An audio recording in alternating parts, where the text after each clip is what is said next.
નમસ્કાર મિત્રો, ચાલો ફરવે જયમાં આપનું સર્વનું સ્વાગત છે। આજે આપણે જઈ રહ્યા છીએ તુલસી શ્યામ એટલે કે શ્યામ સુંદરના દર્શન કરવા। શ્યામ સુંદર સાથે એટલે કે તુલસી શ્યામ સાથે જે વાતો સંકળાયેલી છે એનો હું તમને ટૂંકમાં પરિચય આપીશ, એમની વાતો જણાવીશ। અત્યારે આપણે તુલસી શ્યામ જવા માટે તુલસી શ્યામ જે જંગલમાં આવેલું છે, ગીરના જંગલમાં, એટલે એની ચેકપોસ્ટ ઉપર આપણે ઊભા છીએ અને ત્યાં તમારે અહીં પરમિશન લેવી પડતી હોય છે। કોઈ પરમિશનનો ચાર્જ નથી, તમને ફ્રી ઓફમાં પરમિશન મળતી હોય છે અને એનો એક નિશ્ચિત સમય હોય છે। સવારે અને રાત્રે તમારે અહીં એન્ટ્રી લેવાની હોય છે। સવારના 8 થી રાતના 8 સુધી તમને એન્ટ્રી આપવામાં આવતી હોય છે।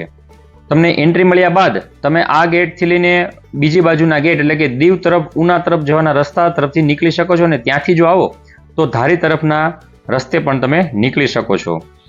આ સુંદર મજાનું તુલસી શ્યામનું જંગલ હાલ ઉનાળો હોવાને કારણે સૂકું થઈ ગયું છે, પરંતુ જો તમારે આને ખરેખર માણવું હોય તો ચોમાસા બાદ જો તમે અહીં આવો તો તમને ખૂબ મજા આવશે। જંગલમાં તમને વિવિધ પશુ અને પંખીઓ રસ્તા ઉપર જોવા મળશે, જેમાં ખાસ કરીને હરણ, મોર, વાંદરાઓ, ચકલીઓ, શિયાળ, આવી બધી વસ્તુઓ, આવા બધા પ્રાણીઓ તમને રોડ ઉપર જોવા મળતા હોય છે। અમને પણ મળેલા, તે તમે જોઈ શકો છો। ઉપરાંત તુલસી શ્યામની અંદર તમારે આવવા માટેનો મેં તમને કીધું એમ બેસ્ટ પીરિયડ છે ચોમાસા એટલે કે વરસાદ પડ્યા બાદ। તુલસી શ્યામ તરફ જતા રસ્તામાં એક ઐતિહાસિક અને પૌરાણિક જગ્યા આવતી હોય છે। ઐતિહાસિક અને પૌરાણિક એટલે કે ભીમચાસ નામની જગ્યા અહીં આવતી હોય છે। ભીમચાસ એટલે આ જે જગ્યા તમે જોઈ રહ્યા છો તે છે ભીમચાસ। જી હા મિત્રો, આ જે નદી તમને દેખાઈ રહી છે ત્યાંથી આગળ ભીમચાસ નામની એક જગ્યા આવેલી છે। હાલ અહીં જવું પ્રતિબંધિત છે, તમે ત્યાં જઈ નથી શકતા। જૂના સમયમાં લોકો જતા, પણ હવે જંગલ ખાતાએ અહીં બોર્ડ મૂકેલું છે, તમે અહીં પરમિશન વગર નથી જઈ શકતા અને પરમિશન લગભગ કોઈને આપવામાં પણ નથી આવતી। કહેવાય છે કે જ્યારે પાંડવો 14 વર્ષના વનવાસમાં નીકળેલા ત્યારે અહીંથી પસાર થયેલા અને જ્યારે માતા કુંતીને પાણીની તરસ લાગેલી ત્યારે ભીમે અહીં પાટું મારીને પાણીની ધાર કાઢેલી, એટલે આ જગ્યાનું નામ ભીમચાસ પડેલું છે। અને આપને એમ થાય કે પાંડવોની વાર્તા સાથે સંકળાયેલું આ સ્થળ છે। હા, કારણ કે અહીંથી તમે સાણાવાક્યની ગુફામાં જશો તો ત્યાં ભીમના સસરા એટલે કે હિડિંબા સાથેના લગ્ન થયેલા એ જગ્યા એટલે કે ત્યાંની ગુફા પણ આવેલી છે, જે આપણે આગળના ભાગમાં એની પણ મુલાકાત કરીશું, ત્યારે એની વિગતવાર વાત કરીશું। હાલ હું તમને તુલસી શ્યામ વિશે વાત કરી રહ્યો છું અને એના જંગલ હું તમને અત્યારે બતાવી રહ્યો છું। ખૂબ મજા આવે એવી જગ્યા છે, પ્રવાસન સ્થળ તરીકે ખૂબ વિકસેલું છે। આજથી 3000 વર્ષ પહેલા અને આ જગ્યામાં વિષ્ણુ ભગવાનની સાથે સંકળાયેલી આ જગ્યા છે। અહીં જે તમે જોઈ રહ્યા છો એ ગરમ પાણીના કુંડ। હવે ગરમ પાણીના કુંડ વિશે હું તમને જણાવી દઉં કે અહીં કુલ 5 કુંડ આવેલા છે, જેમાં 3 ભાઈઓ માટે અને 2 બહેનો માટે, બંને માટે અલગ અલગ વ્યવસ્થા છે। કહેવાય છે કે પ્રથમ કુંડની અંદરથી પાણી ઉત્પન્ન થાય છે અને એ પાણી જે શ્યામ સુંદરની મૂર્તિ છે એના જમણા પગના અંગૂઠા નીચેથી પસાર થઈને આવે છે। વાત તો એવી છે કે તુલ નામના રાક્ષસને વિષ્ણુ ભગવાને જ્યારે મારેલો ત્યારે પોતાના સુદર્શન ચક્રથી એનો વધ કર્યો। વધ થયા બાદ સુદર્શન ચક્ર છે એ જમીનની અંદર એટલે કે પાતાળની અંદર ફસાઈ જાય છે અને એને કાઢતા જે પાણીની ધાર આવે છે એ એટલે કે અત્યારના આ ગરમ પાણીના કુંડ। તમે અહીં એની વિશે વાંચી શકો છો અને કહેવાય છે કે તત્પોદક કુંડ તરીકે આનું પ્રભાસ ખંડની અંદર ઉલ્લેખ છે, એટલે કે સ્કંદ પુરાણની અંદર પણ આ કુંડનો ઉલ્લેખ છે। આ પાણીની અંદર ગરમ પાણીના ઝરા છે, અહીં કુદરતી ગરમ પાણીના કુંડો આવેલા છે। જો કોઈ વ્યક્તિને ચામડીના રોગો હોય અને જો આ કુંડની અંદર પોતે નાય તો તેને ચામડીના રોગો નાબૂદ થતા હોય છે એવું કહેવામાં આવે છે। મિત્રો, આ પાણીનું તાપમાન 51 સેલ્સિયસ સુધીનું માપવામાં આવેલું છે। હાલમાં આ કુંડનો જીર્ણોદ્ધાર કરીને સરકારે અહીં સારી વ્યવસ્થા ઊભી કરી છે।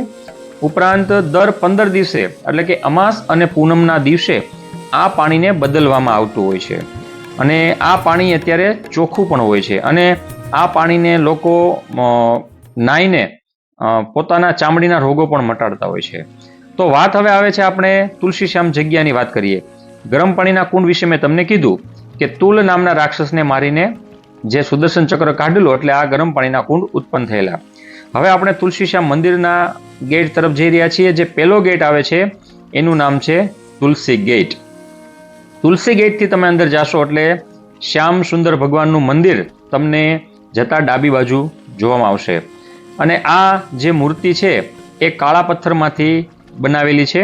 લગભગ 300 વર્ષ પહેલા આ મંદિરનો જીર્ણોદ્ધાર દીવના નગર શેઠે કરાવેલો છે એવો ઉલ્લેખ અહીં થયેલો છે. મૂર્તિ સુંદર અને સરસ મજાની છે. આ જગ્યા વિશેની વાત તમને કરું, આનો પૌરાણિક પ્રસંગ એવો છે કે રૂકમણીજી અને વિષ્ણુ ભગવાન વચ્ચે જ્યારે વાર્તાલાપ થઈ રહ્યો હતો ત્યારે રૂકમણીજી પોતે રસોઈ કરી રહ્યા હતા અને લોટ બાંધી રહ્યા હોય છે.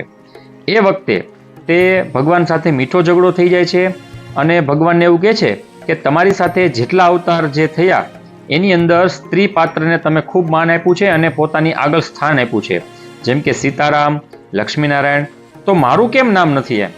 ત્યારે ભગવાન વિષ્ણુ હસતા હસતા એવું કહે છે, કૃષ્ણ ભગવાન, કે ભાઈ દેવી, તમે કાંઈ એવું કાર્ય કરશો તો ચોક્કસપણે તમારું નામ પણ આવશે. પણ આ વાતથી રૂકમણીજીને ખોટું લાગી જાય છે અને પોતે આ જે તમે જોઈ શકો છો ડુંગર, ત્યાં પોતે જતા રહે છે અને ત્યાં હાલમાં મંદિર છે.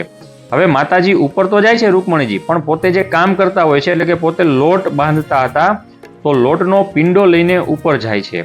એટલે તમે જ્યારે ઉપર જાશો, આ 400 પગથિયા ચડીને જ્યારે તમે આ મંદિરના દર્શન કરવા જાશો ત્યારે તમને ખ્યાલ આવશે કે રૂકમણીજીની મૂર્તિની સાથે લોટનો પિંડો પણ મૂકવામાં આવેલો.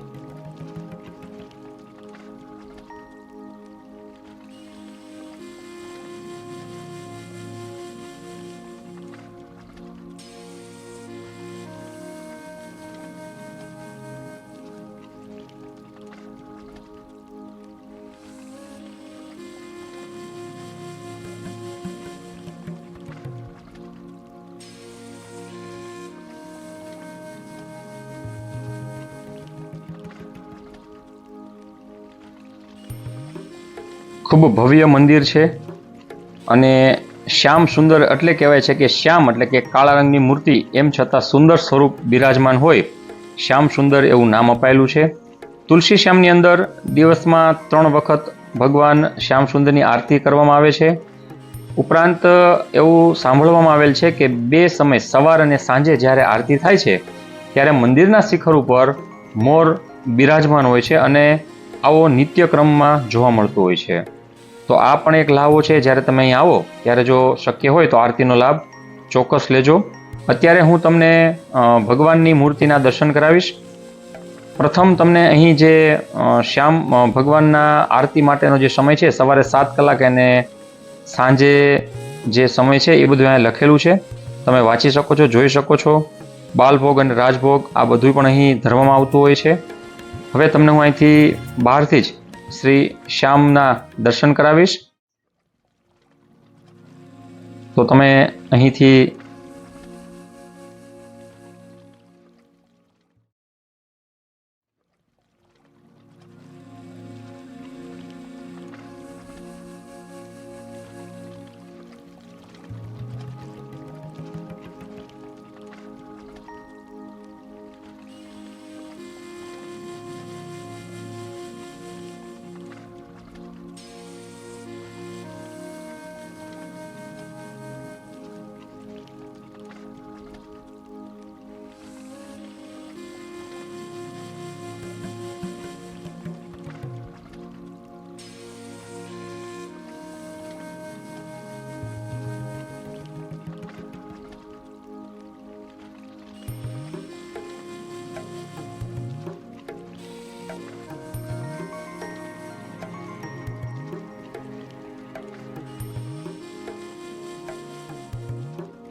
તો મિત્રો આશા છે કે આ વિડીયો પણ તમને ચોક્કસપણે ગમ્યો છે, તો લાઈક અને શેર અવશ્ય કરજો.